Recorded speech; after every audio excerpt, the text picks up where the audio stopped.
Since it's the month of Elul, we're going to blow the shofar before we start.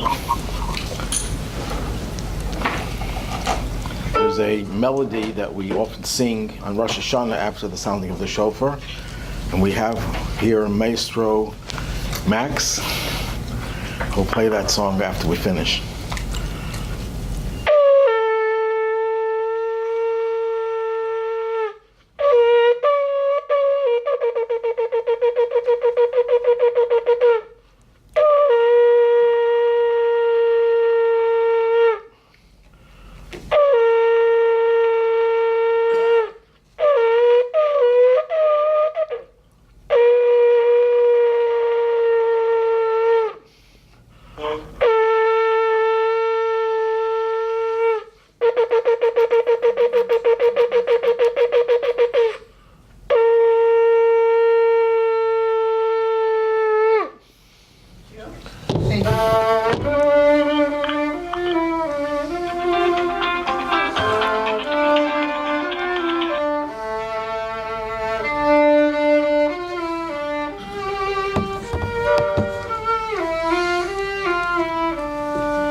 Beautiful.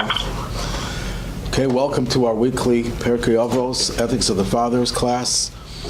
We're still in the middle of a very, very enigmatic, maybe one way of putting it, Mishna, about the 10 things that were created Friday at twilight, between Friday and Shabbat. And we did some of those things, and the premise behind these things is that these are things that were created after creation, so they're above creation, but not quite all the way. Shabbat is totally above creation. It's the day God rested, and things that happen at twilight are somewhere in between creation and that which is above creation.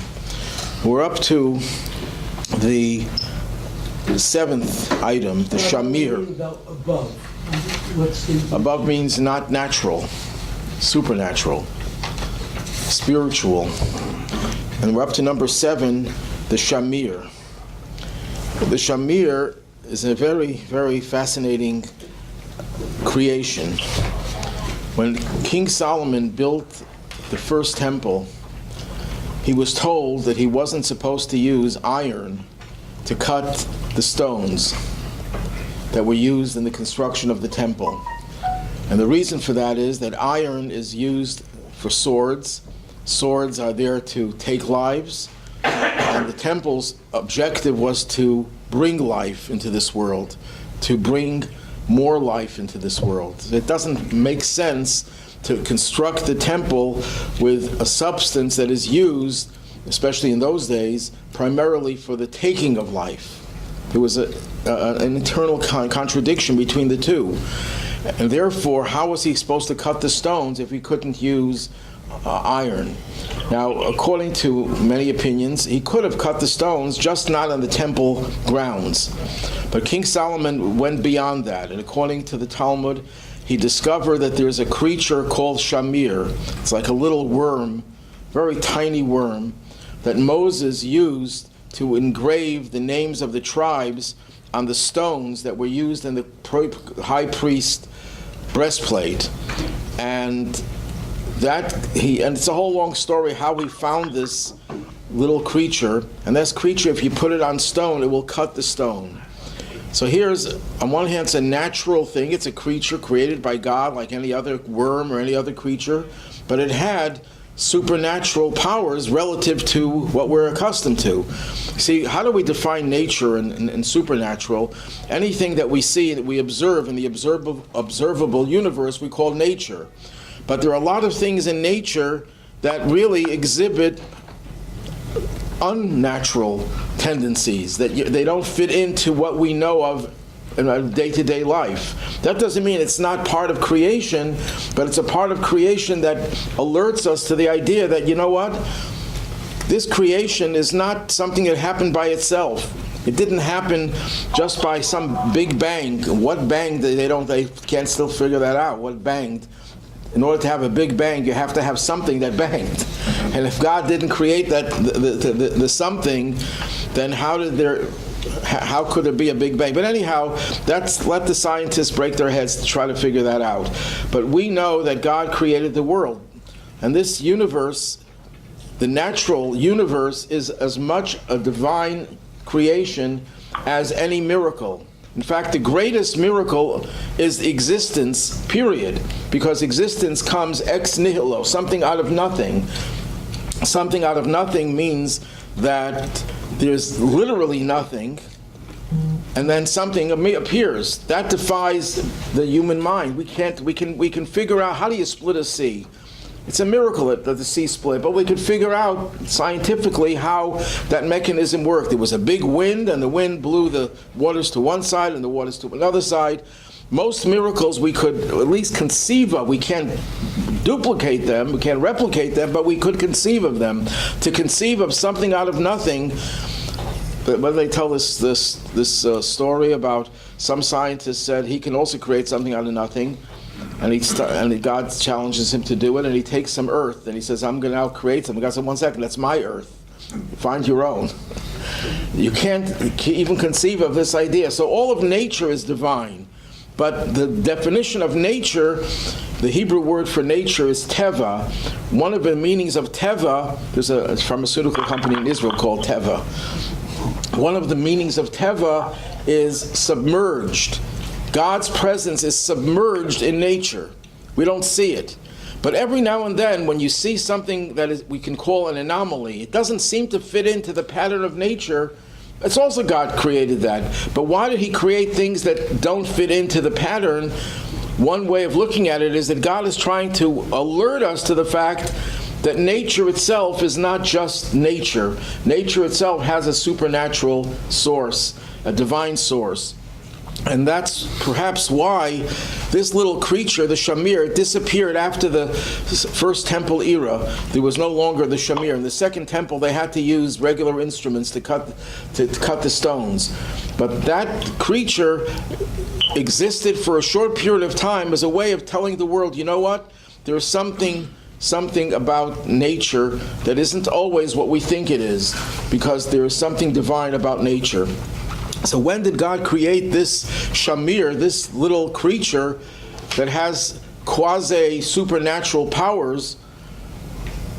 He created that at the end of creation, right at the twilight of Shabbat, as if to say, this is a creation, it's part of nature, but it's a part of nature that seems to go above and beyond nature, to alert you to the fact that there's something higher and something transcendent. The next three things, letters, the writing, and the tablets, the commentaries are not very clear what these three things are. Some say the letters means the shape of the letters that were in the tablets. The writing refers to the miraculous nature of that writing, and the tablets are the tablets. Some say the letters refer to the idea of being able to write. We take writing for granted, although it's going to soon be a lost art, because we won't need it anymore. But, books will still be around only because of Jews, because we have Shabbat when we can't use our computers. But writing, we can't write on Shabbat either, so writing is going to be lost eventually if things go the way they're going now. But if you think about writing, who invented the idea of writing? I mean, who invented the wheel? That was the most brilliant discovery. Einstein couldn't have thought of inventing a wheel with all of his brilliance. That was the most brilliant thing.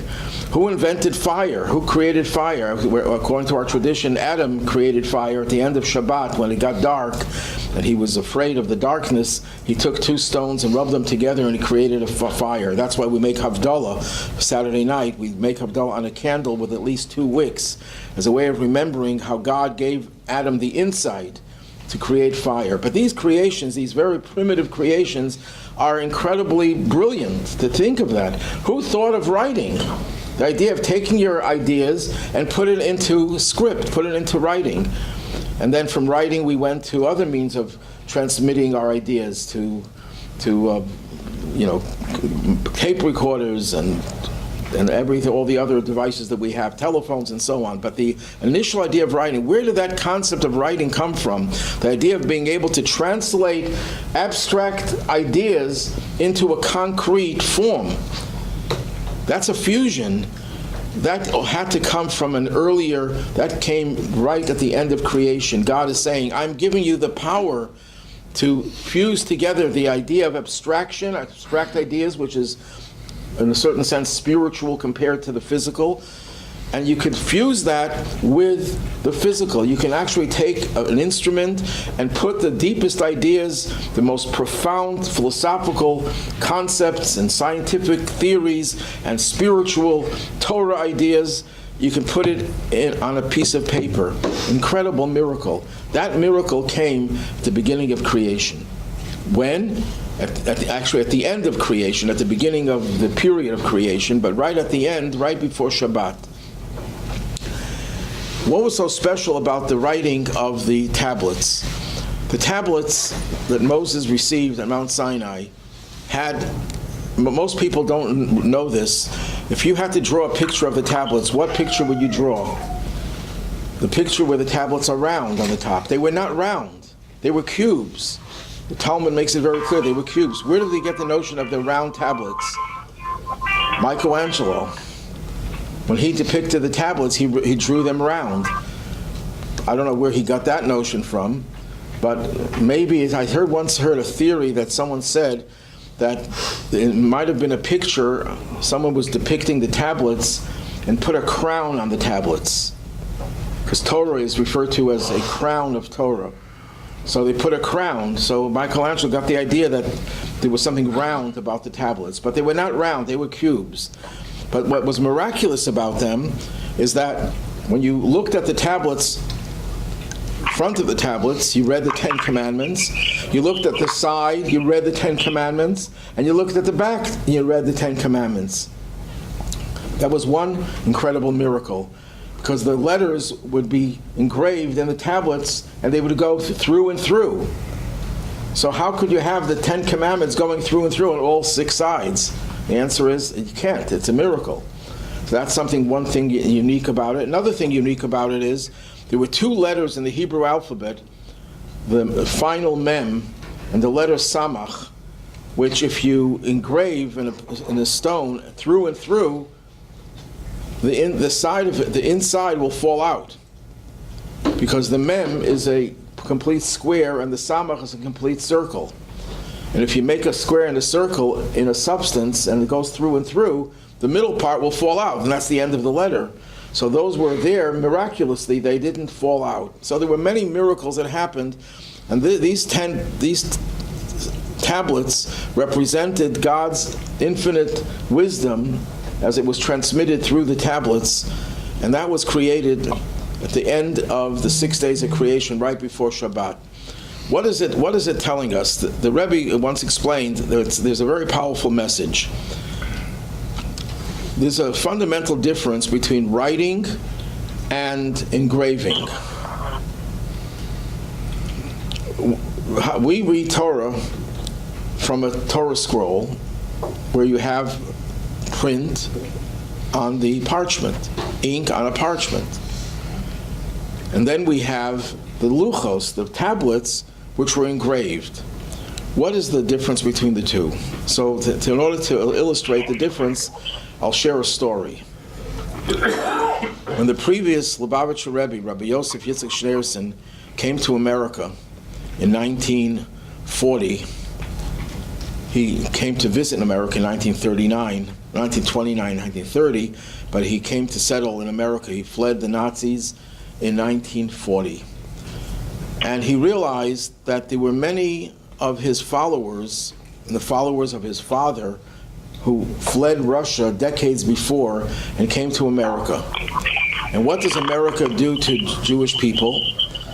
Well, talking from experience, what happened in America? Jews tried to assimilate, and they did assimilate to a great extent. They lost some of their religiosity, some of their spirituality, some of their commitment. And it was a challenge to be in America and to remain faithful to Judaism. And the Rebbe realized that some of his followers, erstwhile followers, had lost touch with Judaism to one degree or another. So he sent one of his followers, a very prominent rabbi, his name was Rabbi Shmuel Levitin. He sent him to Chicago to visit one particular Jew who was a follower of the previous Rebbe in Europe, but had given up on his Judaism more or less when he came to America. And he sent Rabbi Shmuel Levitin to inspire him and try to get him back into the fold. But he didn't tell him, he told him, you don't tell him why I'm sending you to him. You just be with him until you can see a change, that you're able to inspire him. So he comes to this person, he probably called beforehand, asked if he can come to spend a few days in Chicago and can stay in his house, and the man was more than happy. Although the man was not that religious, he was still a very warm person, and felt honored that this very prestigious rabbi would come to visit him. In his mind, he thought the rabbi was there as a fundraiser. He was raising funds for the Chabad institutions in America, for the Rebbe's institutions.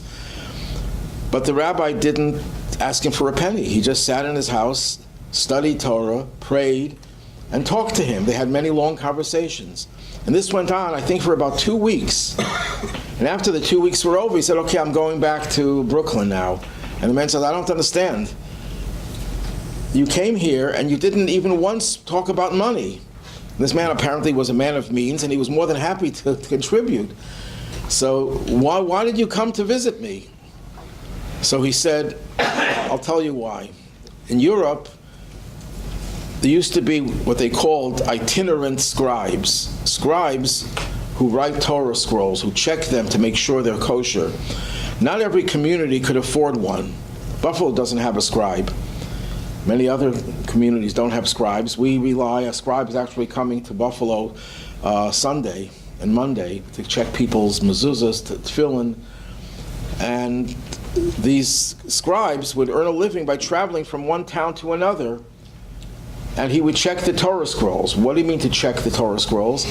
The Torah scroll has over 300,000 letters. If even one letter fades away, you can't use that Torah scroll. If one letter, the ink smears and touches another letter, you can't use that Torah scroll. And that can happen very, very often. You know, the weather conditions, people's usage of the Torah can cause it. Sometimes even a letter could be missing because the scribe who wrote it left out a letter by accident and no one found it until the scribe comes. So he said, every Jew is like a Torah scroll. And every Jew has the letters of the Torah imprinted on him or her. But sometimes a letter could fade. A letter could be smeared and smudged. So I'm the scribe that came to touch up one of the letters of the Torah. And in other words, he was implying that you are the Torah scroll, you are a letter in the Torah scroll, and your letter faded. And I came as a scribe to touch you up. And he succeeded. He was able to inspire this man, and the man became much more committed to Judaism. When he returned back to the Rebbe to report on his success, he told the Rebbe, and he's very proud of his analogy that he gave, that this Jew was like a letter in the Torah scroll, and the letter faded, and I touched it up. And the Rebbe said, your analogy is nice, but it's not perfect.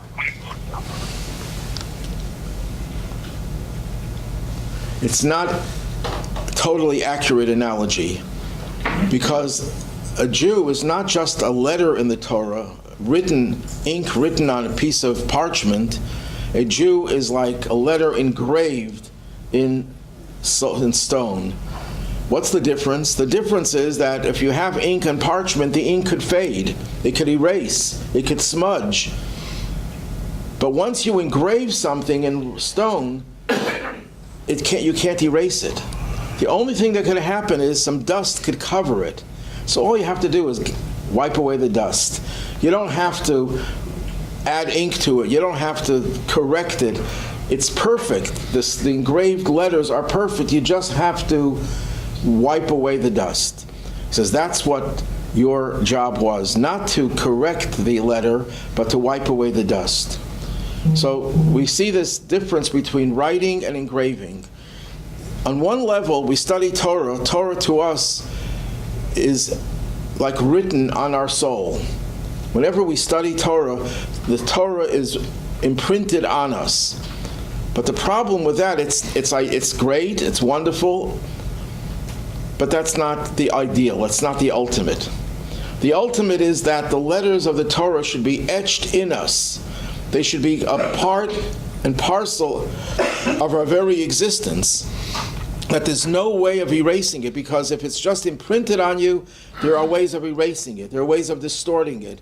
Once it's engraved in you, nothing could change. And that's what happened, the Rebbe explains. During the 6 days of creation, that gave us the potential to learn Torah in a very beautiful way where the ink is imprinted on us.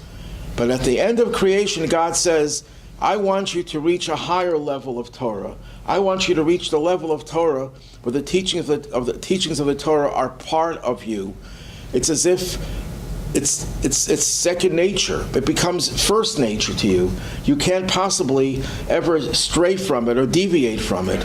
Yes, sometimes it might be comes dusty, and you can't see the letters clearly, but you just blow off the dust and then you're back again to where you were.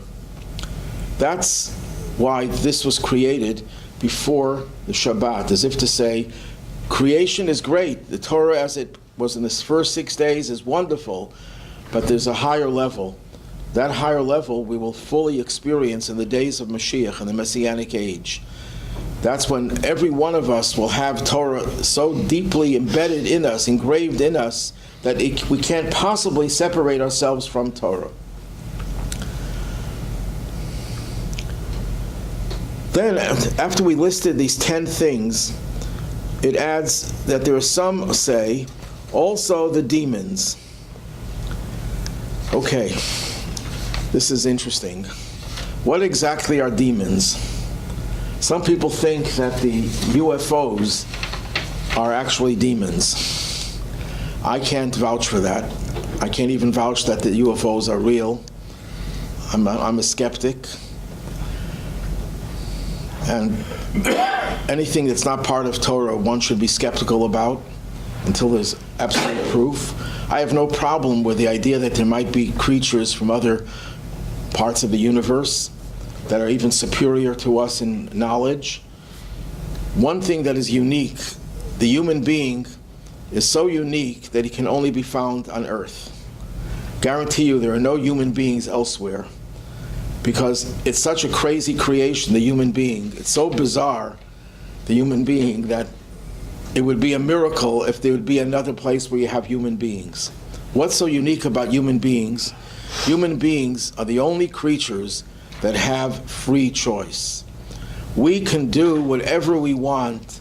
We can go against our nature. We could self-destruct. We could create universes. We could do anything we want, regardless of the challenge, because we have free choice. And where do we get free choice from? We get it from God, who's the only being that has true free choice, and He endowed humanity with that. Why would God endow any other creature with that? Angels are smarter than us, but they don't have free choice. They're programmed beings. Animals are programmed beings, and angels are referred to as animals, as spiritual animals. So the only place on earth, only place in the universe where there are humans, I'm not talking about intelligent beings, humans, because humans may not be that intelligent, and there could be, and as intelligent as we are, there can be creatures that are more intelligent, just like there are animals in certain areas are more intelligent than humans, but we are the only ones that have free choice. So what exactly are demons? Demons is a subject of controversy in Judaism. Maimonides stated, even though the Torah talks about demons, it's in the Torah, the Talmud certainly talks about it, he says those are metaphors. There are no such thing as real, actual creatures called demons. Other great rabbis disagreed with him. And some say that Maimonides, because of his antagonism towards the idea of demons, we actually got rid of them. But be that as it may, we're not going to go into discussing whether there are really demons or not. Everyone agrees that the Hebrew word for demons does not just mean demons. It means destructive forces, destructive habits, destructive powers. God created a world in which he allowed for the possibility of destruction. And everything God creates is with a purpose. The only way you could really transform destructive forces in this world is through Shabbat, is through the Shabbos. The word Shabbos has, of course, the simple meaning of it's a day of rest, but it also means a day of destruction. What are we destroying on Shabbos? We're destroying negative forces. You can see this historically. Jews who had the most miserable, destructive lives, when Shabbos would come, their lives were transformed. The misery, the sadness, the discord, the agony, all of the destructive forces of the weekdays, even when you suffered terribly, Shabbos would come. I can't say everyone would be like this, but there were so many people for whom Shabbos got rid of all these demons, these spiritual demons, these emotional demons. And that's why, in order for these demons to be destroyed, God created the destructive forces right before Shabbos, as if to say, Shabbos is coming to get rid of those destructive forces, to transform them. I think I shared the story not too long ago, but this is a true story that I witnessed myself. We had a Chabad house. This goes back close to 50 years, 45 or so years, here in Buffalo, in Amherst, on Maple Mere, corner Maple corner Maple Mere, just a half a block from Young Israel. It was a Chabad house that lasted for about a year. And what happened, we had a little reunion of students who went through the Chabad house. This was for the students on campus. And there was a reunion on Shabbat where they had 5 bedrooms there. So all 5 bedrooms were occupied, but there was not enough room for everyone, so the additional people stayed in Amherst Manor. I'm sure you're familiar with Amherst Manor, complex near not too far. And 4 or 5 in the morning, all of a sudden we get a knocking on the door. Everyone from the Chabad house, 25 or so people, came traipsing in to the little apartment. What happened? The Chabad house burned down. I remember one of the rabbis who was from Australia with his Australian accent said, the Chabad house is totally consumed. Those are the words that woke us up at 5 a.m. And indeed, there was a senior rabbi, whose name I won't mention, who came. And this rabbi is a scholar and everything, and a very charitable, philanthropic person. But he was the most high-strung person I ever saw in my life. A man who would not rest for a second. He would just run from one place to another, give orders, shout orders. You can't imagine having to deal with this person. And here this person, not only did he lose all of his belongings that he brought along with him, his wife had an expensive pearl necklace worth $15,000, and it was gone. So he loses thousands of dollars, he loses everything. He's coming in his pajamas, and he's spending Shabbos in a little apartment, I think 2-bedroom apartment, for how many hours? From 5 a.m. till about, I don't know what time of the year was it.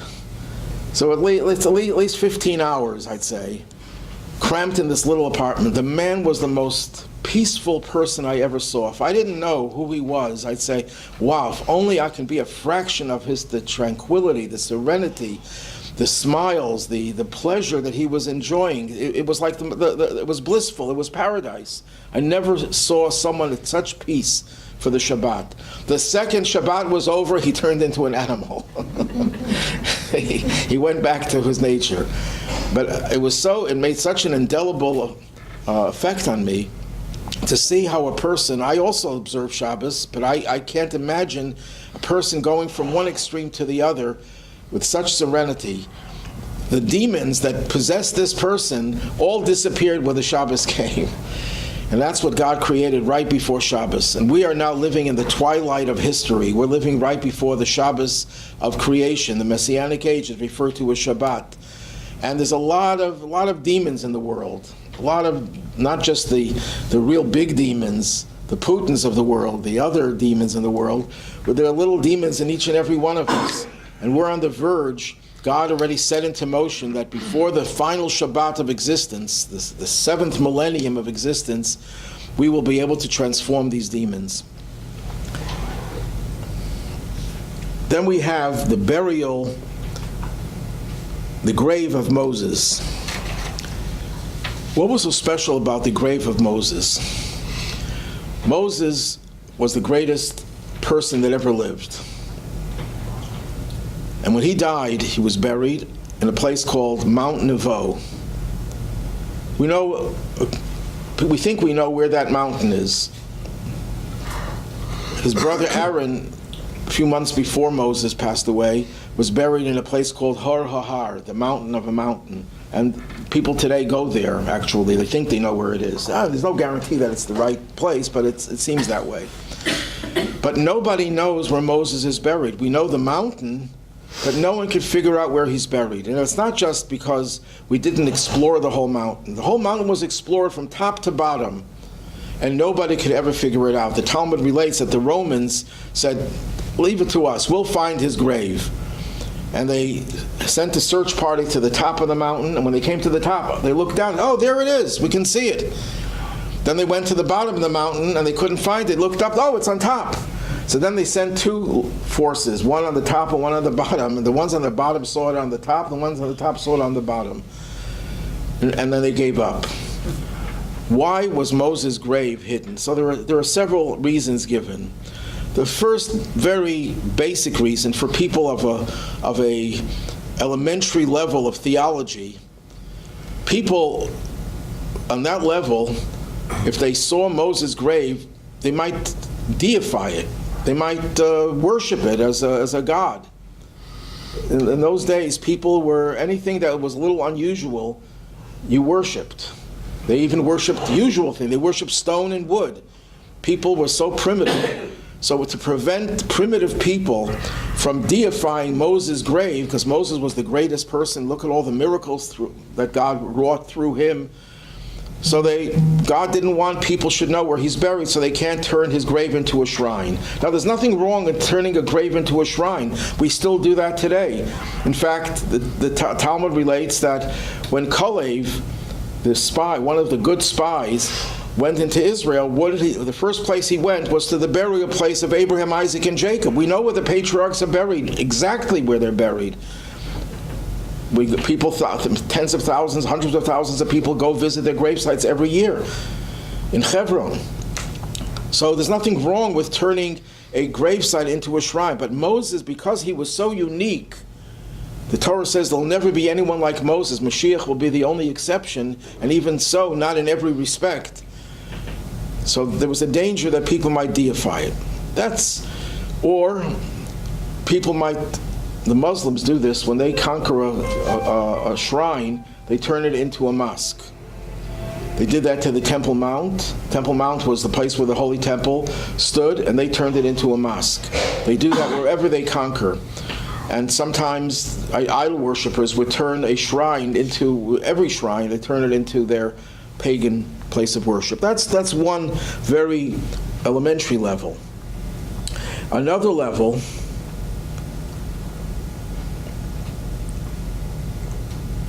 the Talmud says that Moses did not really die. But what do you mean he didn't die? The Torah says he died and he was buried, so he died. So the meaning of Moses never died is that Moses' soul keeps on entering into this world, into the souls, into the bodies of the great Jewish leaders. So Moses is still our leader. He's still leading us vicariously through the great sages of all periods of history. In order to allude to this idea that Moses is still alive, we don't know where he's buried. It's as if he's not buried, because if you're alive, you're never buried. So the Torah tried to hide his burial place as a way of saying that Moses, you should know, is still alive. And what Moses represents is the teachings of the Torah. The Torah is as alive today as it ever was. Torah never gets old. And a third understanding of why we don't know his burial place, it says in the Talmud that God created the world with 50 gates of understanding, 50 gates of holiness. And our job is to go from step number 1 and to climb these steps. Only one person reached the 49th level. That was Moses. He couldn't reach the 50th until he died. When he died, he reached the 50th level.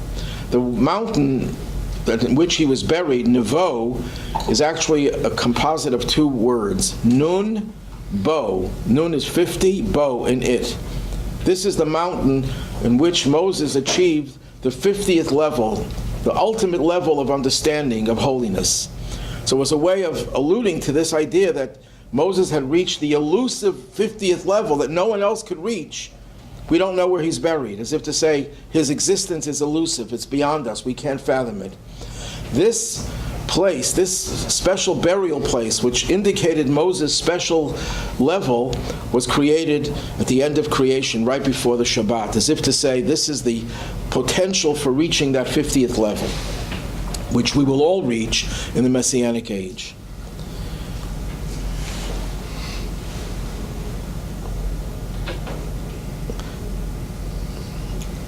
Let's do one more. The ram of Abraham. It's not a car. Abraham didn't have a car, as far as I know. It says he saddled a donkey. Abraham was challenged by God, tested by God, to offer his son Isaac as a sacrifice. And he goes up to the mountain, and he's ready to take the knife to kill his son. And an angel calls out to him and says, "Don't do it." So Abraham is puzzled. God tells me to do it, and you're telling me not to do it? Maybe God just meant I should just injure him a little, not kill him, but injure him. No, don't touch him. Don't leave him alone. Then what did I come up here for? Nothing? So a ram appeared out of nowhere, and he sacrificed that ram. The ram symbolizes two things. Number one, God wants us to sacrifice. He wants us to give of ourselves. But he doesn't want us to kill humans in the process. He doesn't want us to die. Judaism also has martyrs, but that's not the goal. The goal is not to find a situation in which we could kill ourselves or deny ourselves the physical world, which would be a subtle way of killing yourself. God wants us just to do everything in accordance with his will. Sometimes we need sacrifices, but the goal is not the sacrifice. The goal is to do what God wants, whatever it entails. That's what the ram symbolizes. And what happened to this ram? And because it was slaughtered, but what happened with its parts? So according to the Midrash, one of the horns of the ram, the left horn, became the shofar that God used at the time of the Torah was given at Mount Sinai. It says that God blew the shofar to announce that he's going to create a revolution in this world. He's going to give the world the Torah that will transform the world. Where did that come from? It came from the ram that Abraham sacrificed. That power of the Torah was invested in the world. At the end of creation, God says, I'm giving you this ram that will take the place of the human sacrifice, but it'll also herald the giving of the Torah. So what happened with the other? A ram has two horns. If it's a healthy ram, he has two horns.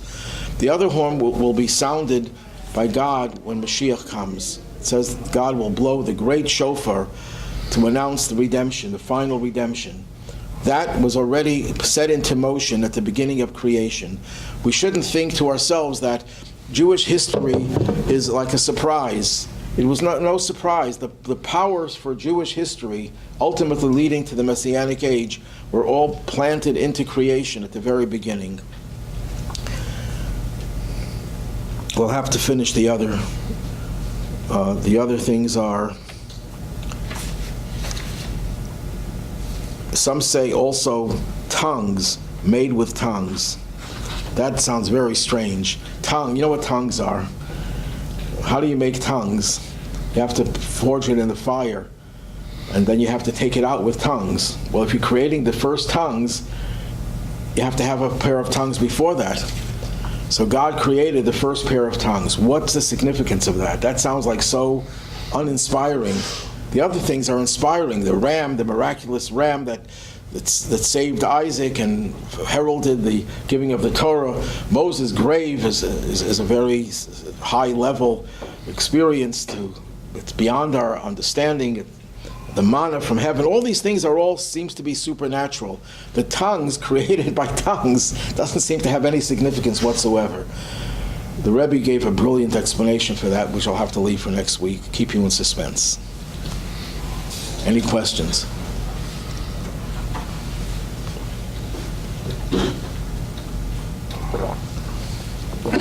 Yes. Rabbi, Okay. I have a question regarding the numerical value of I think you said Mount Nevo. Nun Bo. Nun is the number 50 in Hebrew. And Vav, where does Vav come? Bo. Nevo is Nun. Bo means in it. There's 50 in it.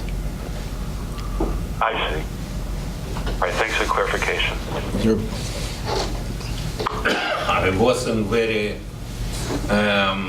deep province in Russia, North Russia, in very big, deep province. And one old lady asked me, what is your name? I say, Max.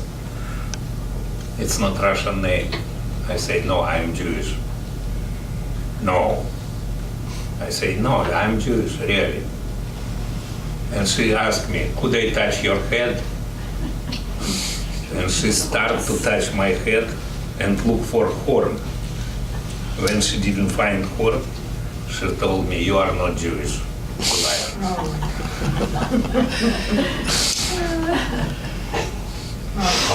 Right.